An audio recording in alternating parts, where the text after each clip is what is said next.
दोस्तों, आप लोगों की खिदमत में एक दफ़ा फिर मैं हाज़िर हूँ। और ताबिश खान ने पाकिस्तान के लिए डेब्यू किया, वो परफॉर्म नहीं कर सके और एक विकेट उन्होंने ली अपने पहले ही ओवर के अंदर। उसके बाद इस जिम्बाब्वे की फारिग तरीन टीम, जो कि क्लब लेवल की टीम भी मैं उसको कहूँगा, मेरे ख्याल में स्वीडन के अंदर अगर आके खेले ना तो उनको हम हशर नशर करके रख दें। इस लेवल की टीम के ख़िलाफ़ भी वो विकेट ले सके, ये एक फैक्ट है जिसको हमें एक्सेप्ट करना चाहिए। और जाहिर सी बात है कि जो कुछ लोगों को मैंने देखा कि बड़ी मरोड़ उठ रही है इस बात के ऊपर कि ताबिश खान को 36 साल की उम्र में क्यों नहीं खिलाया, वो जो यंग सेंसेशन धानी गया था उसको खिलाते, ताकि वो फ्यूचर बन जाता पाकिस्तान का। क्योंकि ताबिश खान खेल रहे थे तो, और जाहिर सी बात है उनके बारे में मीडिया भी बात करता है, तो सबको फ्यूचर भी नज़र आ रहा है, सबको ये हर बात नज़र आ रही है कि देखो ये 36 साल का है एंड ऑल दैट।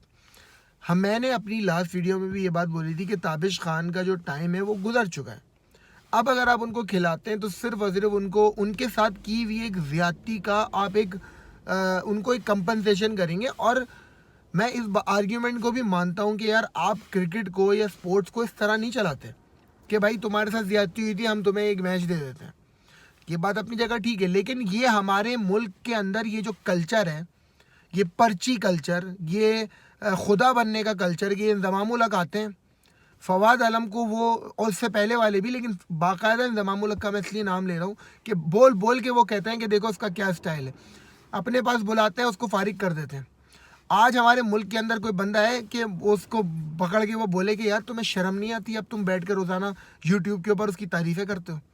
तुम्हारे 3 साल के टेन्योर के अंदर ये खिलाड़ी डोमेस्टिक में परफॉर्म करता रहा, लेकिन हमारे मुआशरे के अंदर ये इखलाकी जुर्रत लोगों के अंदर नहीं है कि वो जब कोई काम करते हैं तो उनको इस बात का अंदाज़ा है, वो ये बात नहीं सोचते यार कि मैं आज किसी का हक मार रहा हूँ, कल को अगर ये मेरे मुंह लगा, अगर इससे मेरे सामने ये आया तो मैं लोगों को कैसे फेस करूँगा।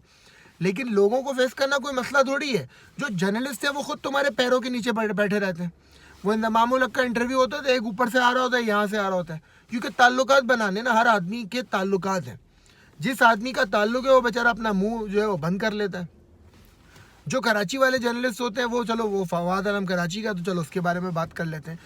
आप जब ये जो ये लोग बातें कर रहे हैं ना कि यार 36 साल के आदमी को खिला के कोई फ़ायदा नहीं है, जब एक ज्यादती किस आदमी के साथ होती है वहाँ सारे के सारे रूल्स एंड रेगुलेशन ले आते हो, लॉजिक लेकर आ जाते हो कि यार देखो कितनी ये तो बेवकूफ़ी वाला काम है ना कि 36 साल के खिलाड़ी को खिला दिया, उसने क्या करना है। यहाँ तुम्हारी सारी लॉजिक हमें दे दोगे, हमें कन्विंस कर दोगे। जब आसिफ अली खेल रहा था उस वक्त कहाँ थी लोगों की लॉजिक, क्या फर्स्ट क्लास, सॉरी क्या लिस्ट ए का रिकॉर्ड था उसका, क्या T20 का रिकॉर्ड था।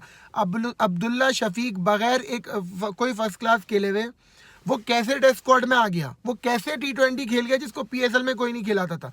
लॉजिक है, क्योंकि वो यंग था ना, उसको खिला दो। दुनिया में कहीं ऐसा होता है? अगर दुनिया में ये नहीं होता ना कि 36 साल का लड़का खेल जाए, तो दुनिया में ये सब तमाशागिरियाँ भी नहीं होती जो हम लोग करते कि एक खिलाड़ी जिसने कम से कम, मैंने जैसे आपको कहा ना, पाकिस्तान की कैप को तो आपने बर्बाद कर ही दिया है ना, हर किसी को पकड़ा देते हो। तो उसको अगर एक टेस्ट मैच मिल गया तो उसके अंदर सारी की सारी जो आर्ग्यूमेंट्स हैं, सारी लॉजिकें लेकर आ रहे हो अब कि यार उसको खिला दिया, ज़बरदस्ती खिला दिया उसको, वो तो सारा जो है वो फारिग हो गया, लोग उसके बारे में क्या कह रहे हैं। यार आपको अंदाज़ा नहीं है कि 20 साल से उस लड़के का चांस था। उस बंदे ने इस कैप को लेने के लिए उसके माँ बाप ने, उसने कितनी मेहनत करी है, जिसको आपने एक कैप पकड़ा दी, जिसको लोगों को तकलीफ हो रही है। और ऑन दी अदर हैंड तुम अपने पसंदीदा लोगों को बुला बुला कर कैप देते हो। ठीक है, पाकिस्तान की कैप ऐसे पकड़ा दे तो पाकिस्तान की कैप की वैल्यू होती थी। जब पाकिस्तान का कैप आज से 70s में, 80s में, इवन 90s में किसी को मिलता था तो वो अर्न करता था, उसको उसको उसको मेहनत करनी पड़ती थी, पता नहीं कितने सालों तक इस तरह की वो मेहनत करके वो इस कैप को लेता था और फिर उसके बाद उसको परफॉर्म करता था, उसको निभाता था। आपने बांटना शुरू कर दी ये कैप, आज लोगों को तकलीफ हो रही है। बहरहाल, coming back to Tabish Khan, उनको खिलाना अगेन, उनके खेलने के बाद अगर आप, हमने सबको पता था कि जाहिर सी बात है कि अगर वो आज यहाँ परफॉर्म कर भी देते तो आगे जाके उनका कैरियर कितना था। तो लोग इस बात को समझने की कोशिश करें कि ताबिश खान को खिला जो कि के बारे में जो बात होती थी वो इन लोगों को बेनकाब करने का असल मकसद है कि जो लोग इस तरह के टैलेंटेड खिलाड़ियों को ज़ाया कर देते हैं, अपने पसंद के खिलाड़ियों को ला के खिलाते हैं। और जो टैलेंटेड परफॉर्मर होते हैं, उस्मान सलाउद्दीन का क्या कसूर है भाई, आपका मिडिल ऑर्डर फारिग बैठा हुआ था, उस्मान सलाउद्दीन को क्यों नहीं खिलाते? सदफ हुसैन जो एक और फास्ट बॉलर है, इसी तरह ताबिश खान की तरह का उनका पेस है, उसको क्यों नहीं खिलाया? हम सबके बारे में बात करते हैं। ताबिश खान के बारे में तो मैंने अभी कुछ टाइम पहले बात करना शुरू करी है। इवन आबिद अली, हर बंदे के बारे में हम इसलिए बात करते हैं कि यार अगर आपको कोई भी ऑर्गेनाइजेशन कहीं पर भी एक कल्चर में आपको सर्वाइव करना है तो आप इस तरीके से नहीं कर सकते कि यार आपकी पसंद के आपको कोई ख़ास तरह के लोगों को आप टीम में लाओ या जो आपके आगे पीछे घूमे आप उनको लेकर आओ। इस तरह से आप अपनी क्रिकेट को परवान नहीं चढ़ा सकते। उसकी वजह ये है, पहले ज़माने में तो टैलेंट पे क्रिकेट चलती थी, तो वकार यूनुस आए, वसीम अकरम जो है वो उड़ा के रख देते थे आपकी टीमों को। आज की क्रिकेट जो हो गई है ना, वो अब हो गई है साइंटिफिक।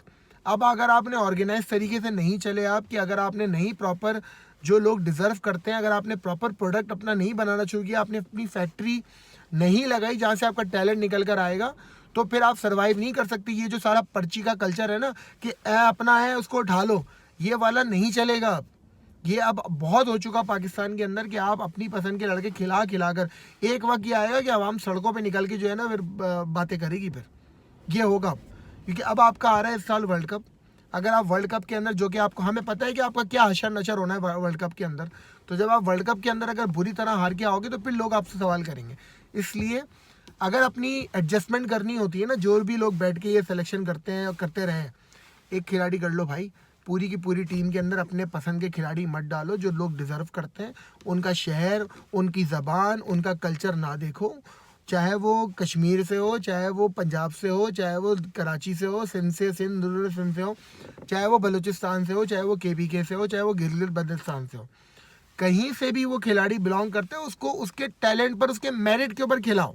जाहिद महमूद को तुमने बाहर रखा है, क्यों रखा है हमें नहीं पता। हमें मालूम है कि तुम यासिर शाह को प्रोटेक्ट करना चाहते हो, क्योंकि यासिर शाह तुम्हें खिलाना है।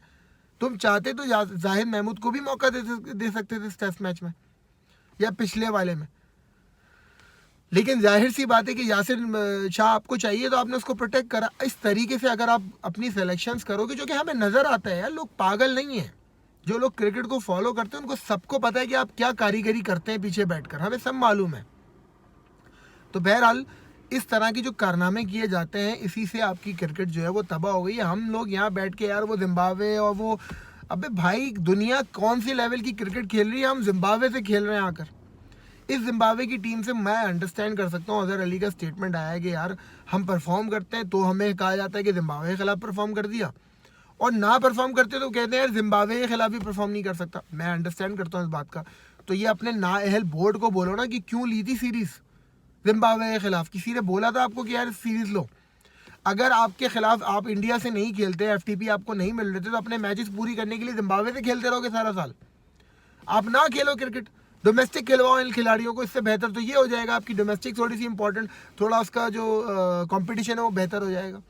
तो बहरहाल ओवरऑल कहने का मेरा मकसद ये है कि ताबिश खान जो है वो नहीं परफॉर्म कर सके, और हमें इस बात को अप्रिशिएट करना चाहिए कि कम से कम उस बंदे को चांस मिला।